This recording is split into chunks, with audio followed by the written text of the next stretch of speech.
Chapter 2. Black Dog Appears and Disappears. It was not very long after this that there occurred the first of the mysterious events that rid us at last of the captain, though not, as you will see, of his affairs. It was a bitter cold winter, with long hard frosts and heavy gales, and it was plain from the first that my poor father was little likely to see the spring. He sank daily, and my mother and I had all the inn upon our hands, and were kept busy enough without paying much regard to our unpleasant guest. It was one January morning, very early, a pinching frosty morning, the cove all grey with hoar-frost, the ripple lapping softly on the stones, the sun still low and only touching the hilltops and shining far to seaward. The captain had risen earlier than usual and set out down the beach, his cutlass swinging under the broad skirts of the old blue coat, his brass telescope under his arm, his hat tilted back upon his head. I remember his breath hanging like smoke in his wake as he strode off, and the last sound I heard of him, as he turned the big rock, was a loud snort of indignation, as though his mind was still running upon Dr. Livesey. Well, Mother was upstairs with Father, and I was laying the breakfast table against the captain's return, when the parlor door opened and a man stepped in on whom I had never set my eyes before. He was a pale, tallowy creature, wanting 2 fingers of the left hand, and though he wore a cutlass, he did not look much like a fighter.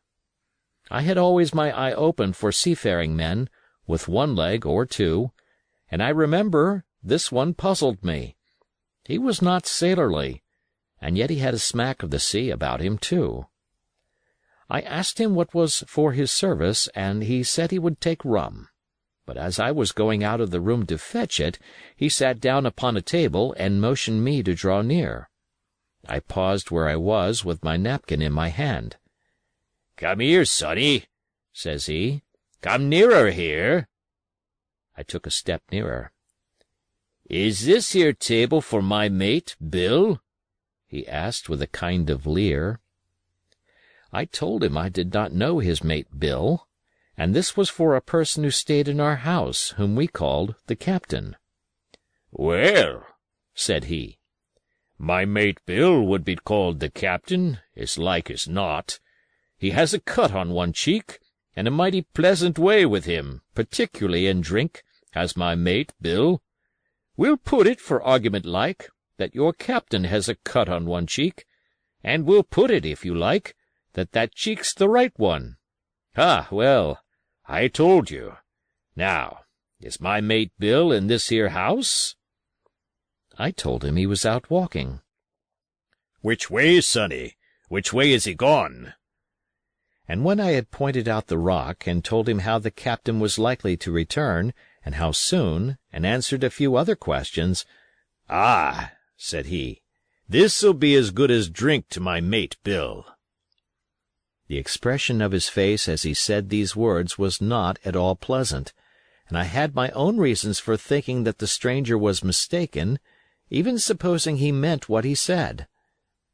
But it was no affair of mine, I thought, and besides, it was difficult to know what to do. The stranger kept hanging about just inside the inn door, peering around the corner like a cat waiting for a mouse. Once I stepped out myself into the road, but he immediately called me back, and as I did not obey quick enough for his fancy, a most horrible change came over his tallowy face, and he ordered me in, with an oath that made me jump. As soon as I was back again, he returned to his former manner, half fawning, half sneering, patted me on the shoulder, told me I was a good boy, and he had taken quite a fancy to me. "I have a son of my own," said he, "as like you as 2 blocks, and he's all the pride of my heart. But the great thing for boys is discipline, sonny, discipline. Now, if you had sailed along a Bill, you wouldn't have stood there to be spoke to twice, not you. That was never Bill's way, nor the way of such as sailed with him. And here, sure enough, is my mate Bill, with his spyglass under his arm, bless his old heart, to be sure. You and me'll just go back into the parlor, sonny, and get behind the door, and we'll give Bill a little surprise. Bless his heart, I say again." So saying, the stranger backed along with me into the parlor, and put me behind him in the corner, so that we were both hidden by the open door. I was very uneasy and alarmed, as you may fancy, and it rather added to my fears to observe that the stranger was certainly frightened himself. He cleared the hilt of his cutlass and loosened the blade in the sheath, and all the time we were waiting there he kept swallowing as if he felt what we used to call a lump in the throat. At last in strode the captain, slammed the door behind him, without looking to the right or left, and marched straight across the room to where his breakfast awaited him. "Bill," said the stranger, in a voice that I thought he had tried to make bold and big. The captain spun round on his heel and fronted us. All the brown had gone out of his face, and even his nose was blue. He had the look of a man who sees a ghost, or the evil one, or something worse, if anything can be, and, upon my word, I felt sorry to see him, all in a moment, turn so old and sick. "Come, Bill, you know me. You know an old shipmate, Bill, surely?" said the stranger. The captain made a sort of gasp. "Black Dog," said he. "And who else?" returned the other, getting more at his ease. "Black Dog as ever was, come for to see his old shipmate Billy, at the Admiral Benbow Inn. Ah, Bill, Bill, we have seen a sight of times, us two, since I lost them 2 talons," holding up his mutilated hand. "Now look here," said the captain. "You've run me down. Here I am. Well, then, speak up. What is it?" "That's you, Bill," returned Black Dog. "You're in the right of it, Billy. I'll have a glass of rum from this dear child here, as I've took such a likin' to, and we'll sit down, if you please, and talk square, like old shipmates."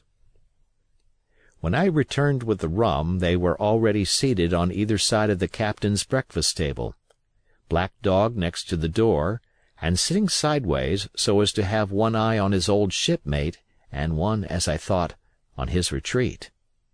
He bade me go and leave the door wide open. "None of your keyholes for me, sonny," he said, and I left them together and retired into the bar. For a long time, though, I certainly did my best to listen. I could hear nothing but a low gabbling. But at last the voices began to grow higher, and I could pick up a word or two, mostly oaths, from the captain. "No, no, no, no, and an end of it," he cried once. And again, "If it comes to swinging, swing all, say I." Then all of a sudden there was a tremendous explosion of oaths and other noises. The chair and table went over in a lump, a clash of steel followed, and then a cry of pain, and the next instant I saw Black Dog in full flight, and the captain hotly pursuing, both with drawn cutlasses, and the former streaming blood from the left shoulder. Just at the door the captain aimed at the fugitive one last tremendous cut, which would certainly have split him to the chine had it not been intercepted by our big signboard of Admiral Benbow. You may see the notch on the lower side of the frame to this day. That blow was the last of the battle. Once out upon the road, Black Dog, in spite of his wound, showed a wonderful clean pair of heels, and disappeared over the edge of the hill in half a minute. The captain, for his part, stood staring at the signboard like a bewildered man. Then he passed his hand over his eyes several times, and at last turned back into the house. "Jim," says he, "rum!" And as he spoke he reeled a little, and caught himself with one hand against the wall. "Are you hurt?" cried I. "Rum!" he repeated. "I must get away from here. Rum! Rum!"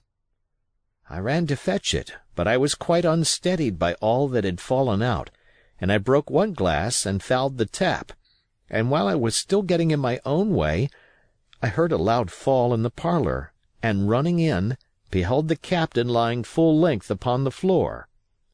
At the same instant my mother, alarmed by the cries and fighting, came running downstairs to help me. Between us we raised his head. He was breathing very loud and hard, but his eyes were closed, and his face a horrible color. "Dear, dearie me!" cried my mother. "What a disgrace upon the house! And your poor father sick!" In the meantime we had no idea what to do to help the captain, nor any other thought but that he had got his death hurt in the scuffle with the stranger. I got the rum, to be sure, and tried to put it down his throat, but his teeth were tightly shut, and his jaws as strong as iron. It was a happy relief for us when the door opened and Dr. Livesey came in, on his visit to my father. "Oh, doctor!" we cried. "What shall we do? Where is he wounded?" "Wounded? A fiddlestick's end," said the doctor. "Nor more wounded than you or I. The man has had a stroke, as I warned him. Now, Mrs. Hawkins, just you run upstairs to your husband, and tell him, if possible, nothing about it. For my part, I must do my best to save this fellow's trebly worthless life. And, Jim, you get me a basin." When I got back with the basin, the doctor had already ripped up the captain's sleeve and exposed his great sinewy arm.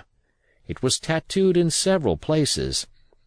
"Here's luck," "A fair wind," and "Billy Bones's fancy" were very neatly and clearly executed on the forearm, and up near the shoulder there was a sketch of a gallows and a man hanging from it, done, as I thought, with great spirit. "Prophetic," said the doctor, touching this picture with his finger. "And now, Master Billy Bones, if that be your name, we'll have a look at the color of your blood. Jim," he said, "are you afraid of blood?" "No, sir," said I. "Well, then," said he, "you hold the basin." And with that he took his lancet and opened a vein. A great deal of blood was taken before the captain opened his eyes and looked mistily about him. First he recognized the doctor with an unmistakable frown. Then his glance fell upon me, and he looked relieved. But suddenly his color changed, and he tried to raise himself, crying, "Where's Black Dog?" "There is no Black Dog here," said the doctor, "except what you have on your own back. You have been drinking rum. You have had a stroke, precisely as I told you, and I have just, very much against my own will, dragged you head foremost out of the grave. Now, Mr. Bones—" "That's not my name," he interrupted. "Much I care," returned the doctor. "It's the name of a buccaneer of my acquaintance, and I call you by it for the sake of shortness, and what I have to say to you is this. One glass of rum won't kill you, but if you take one you'll take another and another, and I stake my wig if you don't break off short you'll die. Do you understand that? Die, and go to your own place like the man in the Bible. Come now, make an effort. I'll help you to your bed for once." Between us, with much trouble, we managed to hoist him upstairs and laid him on his bed, where his head fell back on the pillow as if he were almost fainting. "Now, mind you," said the doctor, "I clear my conscience. The name of rum for you is death." And with that he went off to see my father, taking me with him by the arm. "This is nothing," he said as soon as he had closed the door. "I have drawn blood enough to keep him quiet a while. He should lie for a week where he is. That is the best thing for him and you. But another stroke would settle him." End of chapter.